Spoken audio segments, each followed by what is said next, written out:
What is good, family? It's the homie Bigg Vic. We back in here with another video. And today,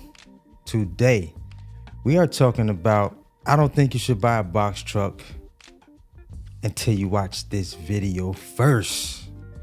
But here's why. A lot of people got started in this business and they had this perception of being able to make a lot of money, when in fact, you can make a lot of money. Make no mistake about it. You can make a lot of money, but something that I feel like a lot of people did not really consider when they got started in the business, hence why some people have exited the business. But one of the biggest reasons why a lot of people have exited, I wouldn't say a lot, but I would say a good handful of people have exited or, just decided to get out of the business. Now, number one is education, right? Being really educated on your location, being educated on the type of work that you will have your truck doing if you decided to get in the business. Right now, if you're looking to get in the box truck business or, get your authority, you're still looking to get in and get started, you should really make sure you know exactly the type of work that you will be doing with your truck. That's going to be number one. Know exactly what type of work you're going to get for that truck. Okay? And I'm talking to people that are either non-CDL or CDL owner operators. Not only owner operators, but are own their truck or buying their truck or financing their truck or leasing their truck. And if you're starting out renting, you guys already know you should not be paying no super outrageous prices for a rental truck, okay? Should not be paying super outrageous prices for a rental vehicle because it is going to be quite difficult to focus on insurance and a high rental payment.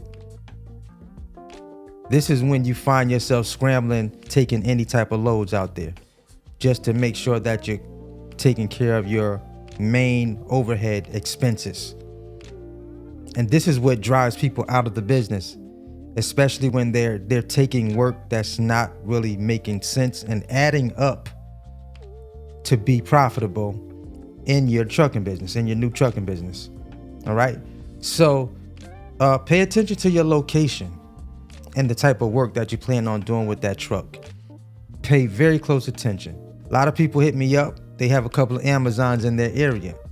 But if you're in an area that's not really profitable for Amazon, then you have to decide, I can't really stay around here with this truck. It's decision time. I have to make a decision whether I want to go a couple of states over, a state over, so then we get into the decision of whether you want to be OTR with your truck, local or regional. So some people came in the business and wanted to just be local, but their local rates wasn't making sense. So then they decided to exit the business and said, it doesn't work. No, it works if you decide to do what you have to do to make the money with the truck. It definitely works. It definitely works. I have way too many examples of people that are profitable with their trucks because they understand the principles and understand exactly what it takes to make their truck profitable and stay profitable. That's one of the things that keeps people from not being profitable, is they really don't want to do the work to make their truck profitable. I know somebody's going to say, but it's the rates right now, it's the fuel right now. So these things are inevitable. You knew that was a possibility before you bought that truck. or before you rented that truck. Those are things that we don't have any control over. We don't have control over the rates of fuel. That's beyond our control. So we have to book the freight that makes sense to compensate for fuel. Rates may not be where you need them to be at, or maybe you don't have the connections for better rates. Did you think about that? Are you networking? Or are you just sitting back waiting on Amazon loads? Because that's pretty popular with box trucks, Amazon freight. So you got to ask yourself that question. But the biggest question you have to ask yourself is, do I have the work ethic to make this box truck business work? That's a good question.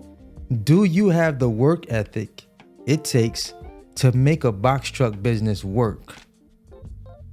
Because there's so many different options out there. There's so many different options out there for your truck to be profitable and for it to work.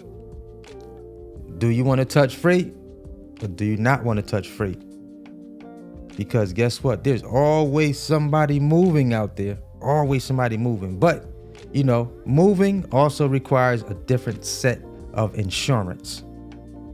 That's a whole different set of insurance coverage that you have to have outside of general freight. Because that's another question that insurance companies will ask you when you're getting your authority and you're getting insurance on your truck. What type of freight will you be moving? The minute you say moving, they have to pull out an entirely different sheet because that insurance is different. Now you're liable.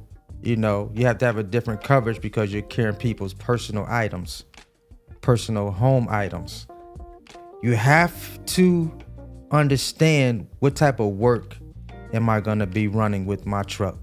There's a lot of options out there. Which one is going to work for you?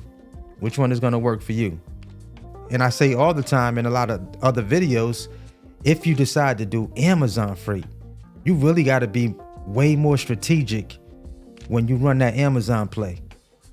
You got to be strategic with the Amazon play. Because the rates right now don't look great. Peak season is gone, but the rates are not the best. They're back to normal. Actually, they're slightly under normal.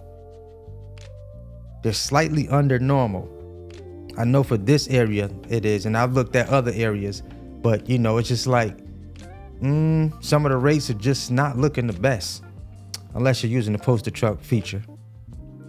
Unless you understand how to use that poster truck feature, then you can make some things shake with Amazon.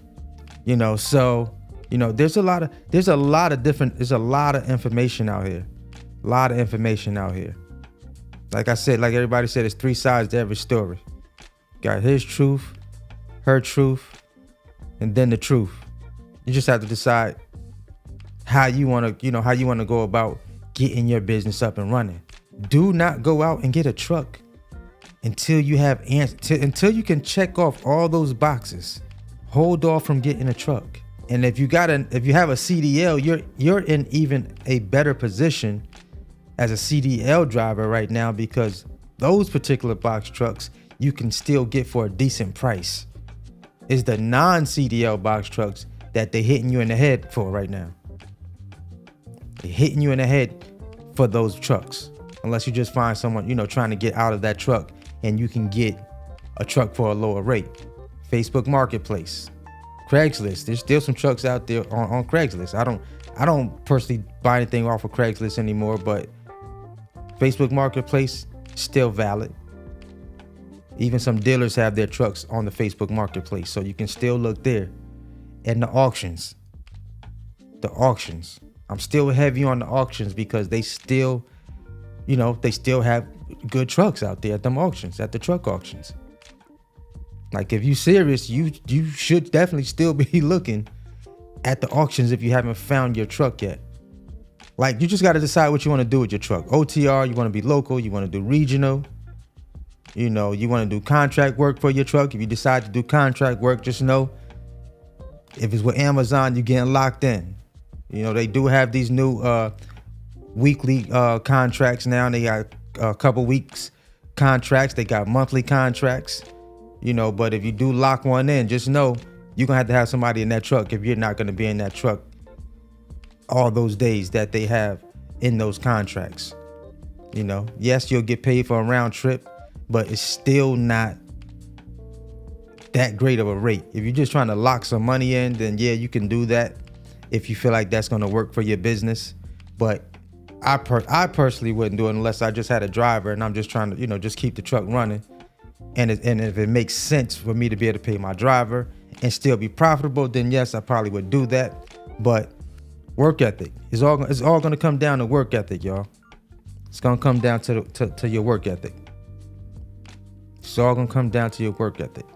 Like, I haven't had anybody that has like been in my course that I know of, at least they haven't said anything to me, that is getting out of the business. You know what I'm saying?